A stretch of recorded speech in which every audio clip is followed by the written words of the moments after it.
Glad you're keeping busy.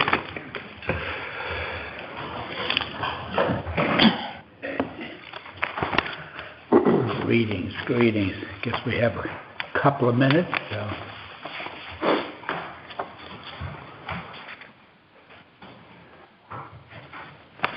So it's nice to have more participants this year. Last year we had 1, now this year we have 3, so that's good.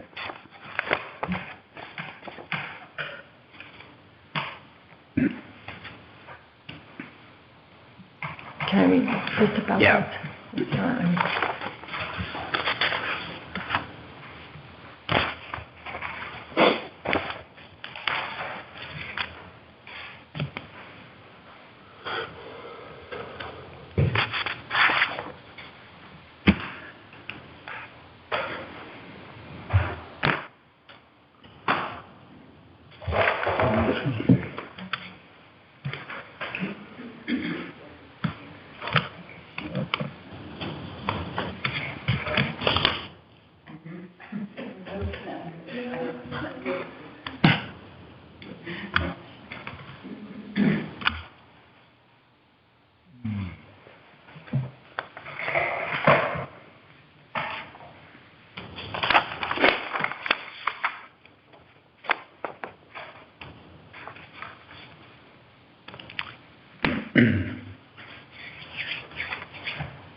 Did y'all enjoy the music event on the street? That seemed to go very well. Yeah.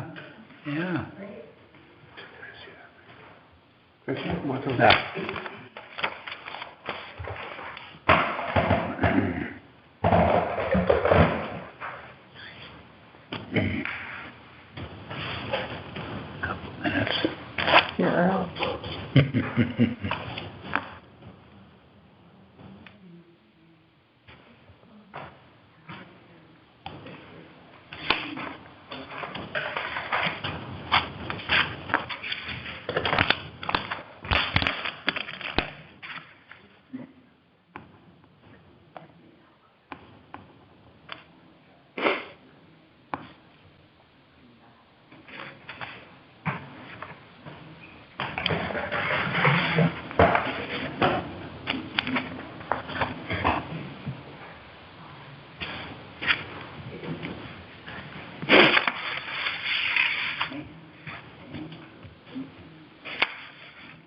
Maybe stick around for a moment afterwards and get some draft letters. Okay.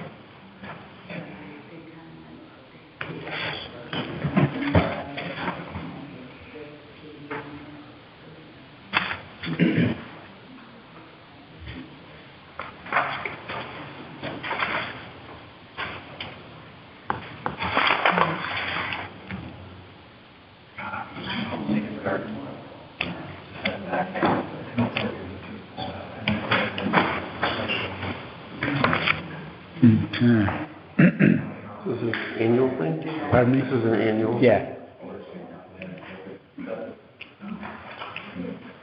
Yeah, I'm not sure how, if a company participates, how the nonprofit is linked, whether they have to find a company who will make a contribution or something and then they can get the money, or whether there's a clearinghouse. Not sure. Okay. I think it's 3:30. Is it? Yeah.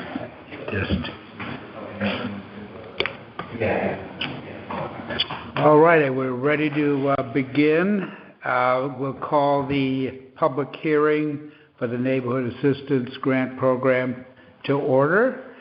And the way it'll work is we have 3 presenters today, and we'll go alphabetically and take notes and so forth, and then at the conclusion we'll have a motion from the board here to authorize me to execute the paperwork, get it to Hartford by July 1st. So it's a fairly pro forma process.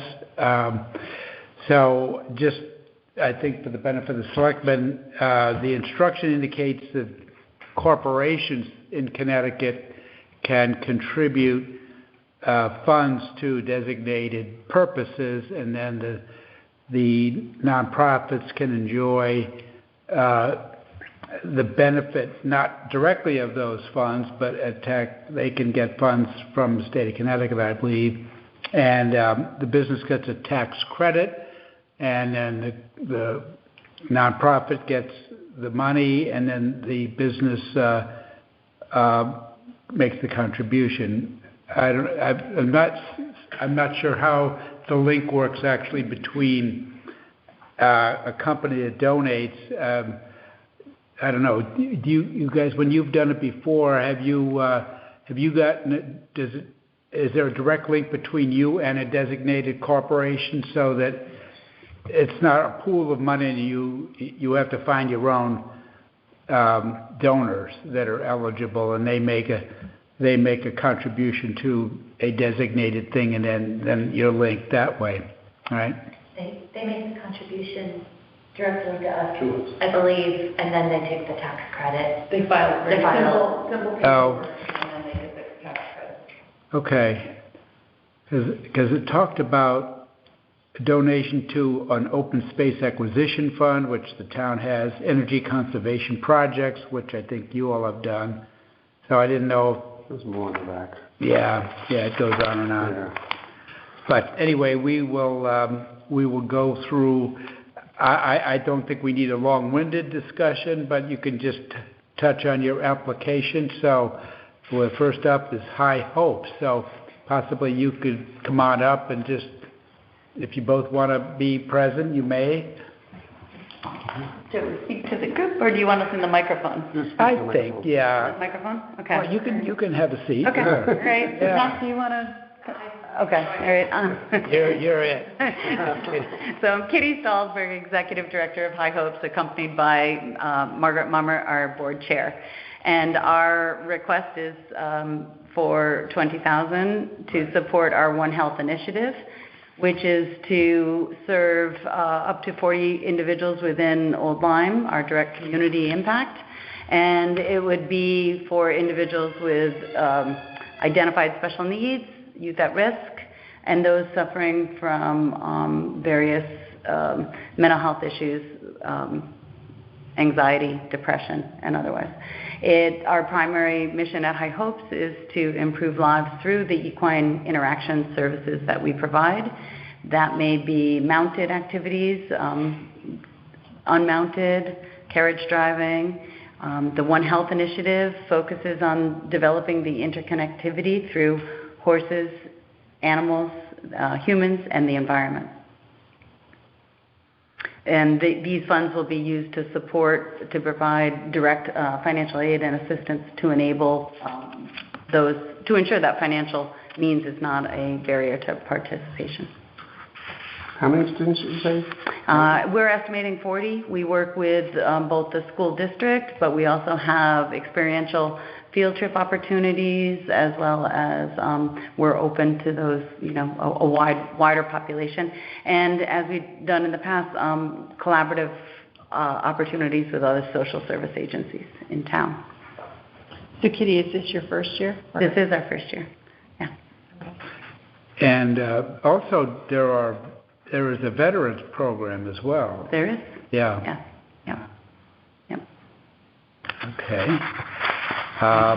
So High Hopes, as all three have done here, has submitted their application, and program start date is the 1st of July. The program completion date would be September 1st of 23. And they go through a source and use of funds and more description. The town has a portion it completes here, which is we then send this up to the state of Connecticut, and then they take it from there. Let's see, I think for certain thresholds there are post-funding audit. So I think it's for 50,000. 25, I believe it was. Pardon? The 25 and above. 25,000. Mm-hmm. So you wouldn't have that. No. Yeah. Do the select people have any further questions? No? Okay, very good. Thank you. Thank you. Thank you. All right, then. Lyme Academy of Fine Arts. We have a platoon here.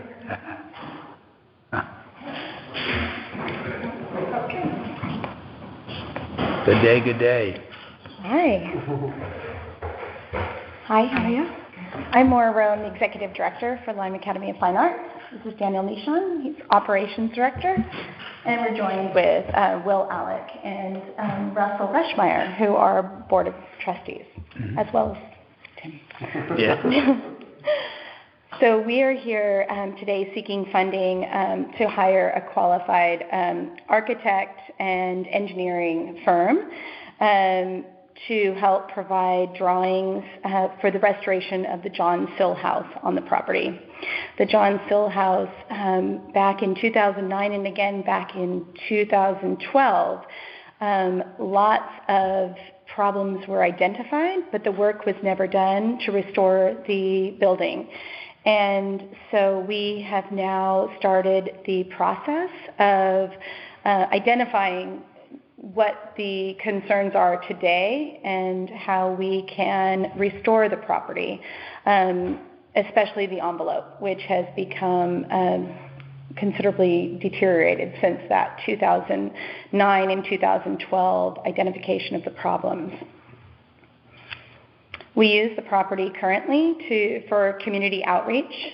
We allow nonprofit arts organizations to rent the space at a minimal cost and sometimes for free.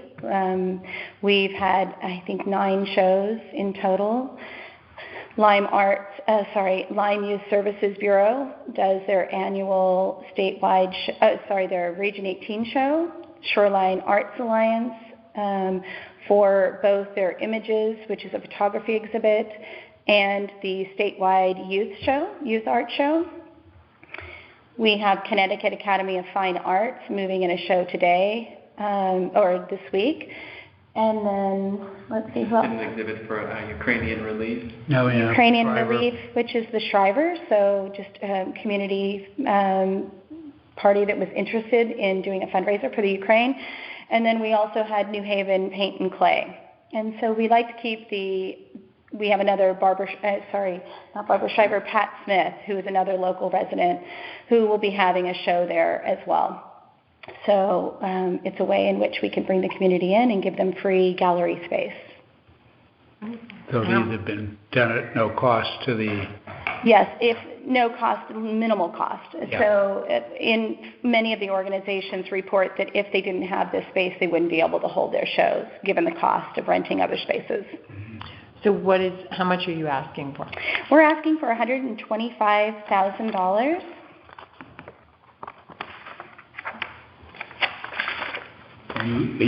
You have to go out and find willing business contributors and so forth. That's correct. And so we've also written a grant to the State Historic Preservation Office, and they've just agreed to a $25,000 grant to help us in this process.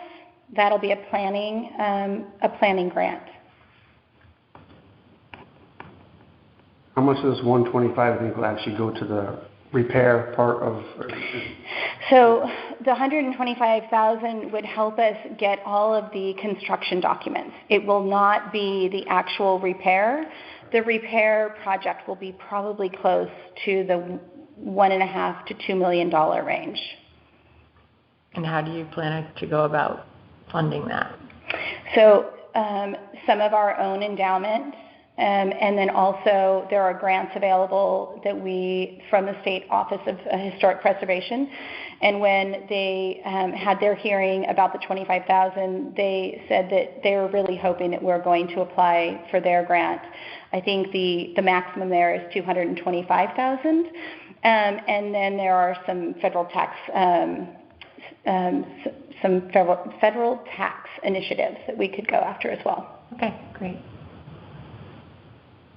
Yeah, just normal fundraising too, I suppose. That's correct. Yeah, we have some money in endowment specifically for the Sill House as well.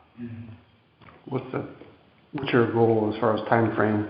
I think our I think our goal is to start the process with the engineering firms and the architect as soon as possible. And then our hopes was to start the renovation and restoration project this year.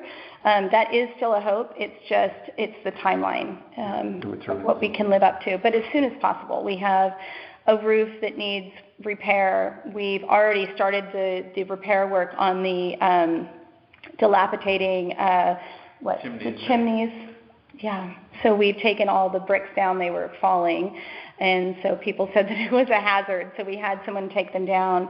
We now have a contractor. We just got the building permit. So we'll be putting that chimney back up.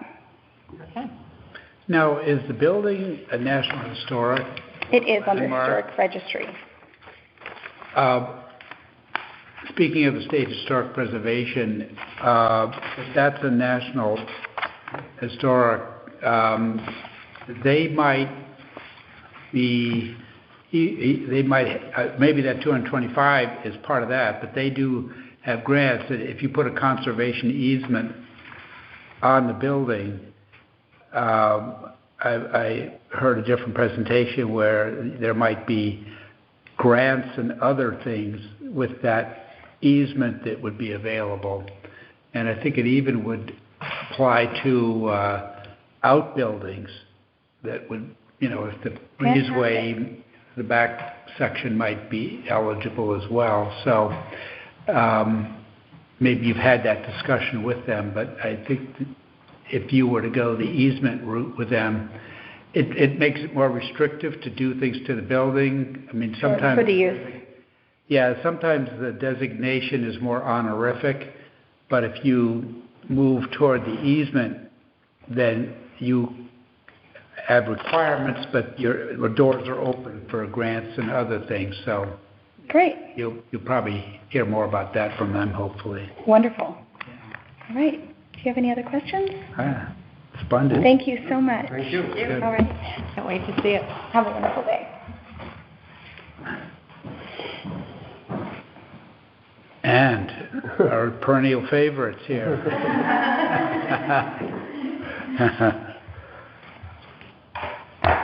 Okay. And you are applying for 150. Hi. And then I think these folks weren't here for your last round, I don't believe, but No, I guess it's a continuation of some of that work. Yeah. Hi, Elspeth Dowd here from the Lime Art Association. I'm currently the development director and I'm the incoming executive director after Lori Pavlos retires. We also have Paul Sellier, our board member and treasurer, here with us today. We are in what we hope are the final stages of fundraising for the current phase of our capital campaign. Our mission at the Lime Art Association is to cultivate an appreciation for fine representational art through exhibitions of our member artists' work, through educational programs, and through maintaining and preserving our historic building that was built in 1921, and we celebrated its centennial last summer. Same as this place. Same as this place. It's pretty neat. Yeah, it's great. We have an energy efficiency project that we're currently working on. We managed to complete a major phase of our capital work in 2018 when the exterior of the building was taken care of, but we're currently addressing the needs of our roof, our skylights, and our lay lights. And it's a combined energy efficiency and historic preservation program in which we're trying to balance the two needs. Our skylights need to be replaced, and our lay lights, which are the interior portion of the skylights, need to be replaced, and we are planning to install insulation in our attic as well. In February of 2021, Point One Architects completed a feasibility study which covered 3 phases of our upcoming capital work. This phase, which we're dubbing the Skylight Project, and then an accessibility project, and addressing the needs of our mechanical systems.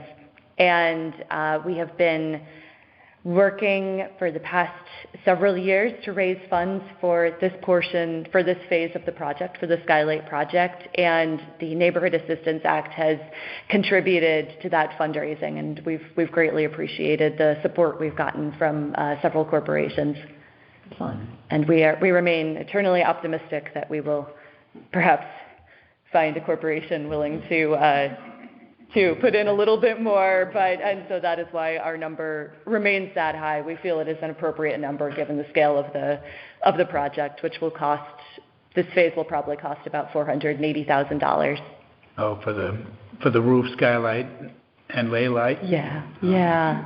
We're doing well on fundraising. We are probably somewhere between the 70 to 80% range, and we plan to also continue private fundraising as well as writing grant applications to foundations. We did receive some initial funding from the State Historic Preservation Office for the feasibility study, but it did not work out that we would be able to get a historic restoration fund grant from them, although we did work at length to try to make that work out. Mm-hmm. Yeah. So this money, like everything all planned, ready to go, you just got to start doing the work. We do. Point One is currently working on the plans and specs, and we'll be ready to go out to bid in August. Excellent. Tell me this, so you've applied for these before? Yes. And so when you connect with a corporation, when you recognize them, do you recognize it as the Neighborhood Assistance Program, or do you actually name the company that's adopted you? We actually name the company that's adopted us. Okay. And we probably should also recognize the Neighborhood Assistance Program, because that is what is making it possible. But we also recognize the companies that are actually giving the contributions. So can you tell me who's helped you in the past? Eversource Energy and Essex Savings Bank. Great. Okay. Yeah. Excellent.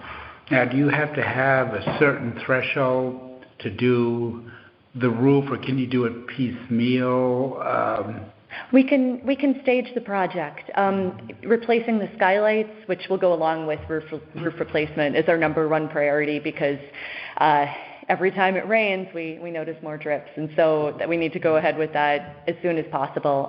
But we feel confident that by the time the skylight replacement is complete, which, with it's all a little up in the air. We'll have to with the supply chain, yes. But we feel confident that we will have the funds in place by the time we're ready to start the work on the lay lights, hopefully over the winter or next spring at the latest. Great. Mm-hmm. Great. Yeah. Well, Okay. best of luck. Thank you. Thank you. Yeah. All right. Well, thank you. Anybody other questions? No. Great. Right. Thank you very much. Yeah. So as stated, we'll get a motion from the board, hoping that they will allow me to complete the paperwork on the town's part, which is not too complex, and then we will forward all that you have put together up to the state, and then the faucet will be open effective 1 July, I guess. See if we can shake the trees and get the money coming in. That would be wonderful. So make a motion to have Tim sign the necessary paperwork for High Hopes, Lyme Academy of Fine Arts, and the Lyme Art Association applications to the Neighborhood Assistance Program. And I'll just insert the dollars into the motion. Right. Yeah. I'll second that. Okay. Moved and seconded. Any other discussion on it? All in favor? Aye. Aye. Unanimous. So thank you for coming down, and we'll watch your progress. This is great. Great. Thank you for your support. Thank you. Thank you. Have a great afternoon, everybody. Yes. Good luck in your project. Motion to adjourn? That's good. It is Motion to- 3:51. Second. All right. Very good. All right.